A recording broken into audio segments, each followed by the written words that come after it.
Welcome to the Federal Socialist Republic of Ethiopia. I am President Charles Oserwanchi.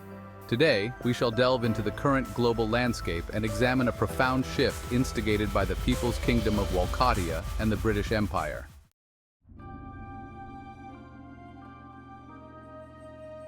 Let's examine Wolkatia critically, particularly its imperialistic nature. Wolkatia's current identity as an oppressive colonial empire stems from a fabricated divine mandate and mythic history created to counter European imperialism. Originally a blend of diverse cultures, Wolkatia constructed a national myth to unify its people. Today, this myth has become the core of its national identity, overshadowing its tribal origins and reinforcing its imperialism, authoritarianism, and religious fanaticism. Remember, Wolkatia is defined by these traits, not the misleading narratives of its supposed benevolence.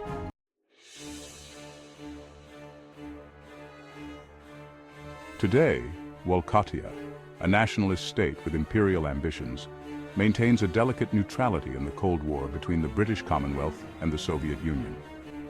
Both powers seek Wolkatia's favor to prevent it from aligning with the other side, forcing Emperor Frederick to navigate a complex diplomatic landscape.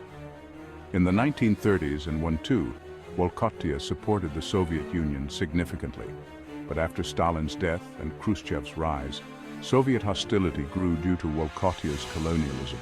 Meanwhile, the British harbor resentment over the contested territory of Colombia. The Cold War is not favoring the British. By the late 1940s and 1950s, the Soviets made significant gains in Europe. Germany, once neutral, is now fully under the German Democratic Republic's control, with Berlin remaining a UN-supervised neutral city. The Soviets have also succeeded in Hungary by compromising with rebels rather than destroying them, using tactics similar to those of Wolkatia. The Communists won the Greek Civil War, although Cyprus has become a puppet state of the non-aligned Turkish Republic. Even Italy, once seen as a beacon of democracy, is now divided, with northern Italy under a pro-Soviet socialist government.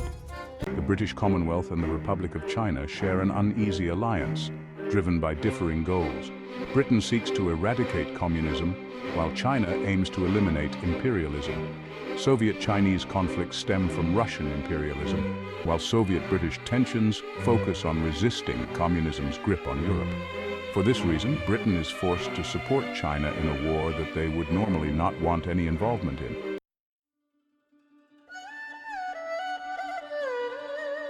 The People's Kingdom of Wolkatia tightly controls East Asia through colonies and satellite states, with China focused on driving them off the mainland, confining their influence to places like Japan, Taiwan, and the Philippines. Standing in their way is the Wolkatian satellite, the People's Kingdom of Korea. In response, China supports a rebellion there, aiming to establish an independent Korea free from Wolkatian rule and traditional monarchism.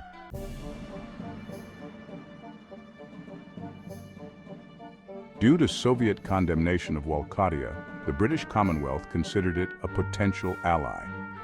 However, Wolkatia's historical acquisition of British Columbia and Yukon during World War I remains contentious, as the British Commonwealth has yet to fully relinquish its claims despite a treaty. Additionally, British leaders are wary of aligning with Wolkatia, as no one wants to support an authoritarian state. A Tory Prime Minister would reinforce Britain's colonial image, while a Labour Prime Minister would be seen as endorsing Wolkatia's socialism. Nonetheless, Sir Edward Langley, a courageous Prime Minister, chose to forge an alliance with Wolkatia.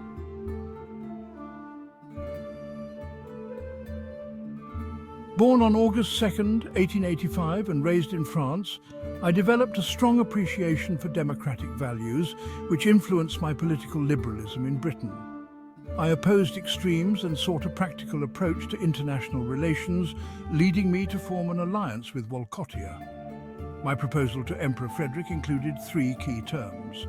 First, the British Commonwealth would not support anti-Wolkatian efforts and would assist Wolkatia. Second, Britain would not back any internal reforms in Wolkatia and vice versa.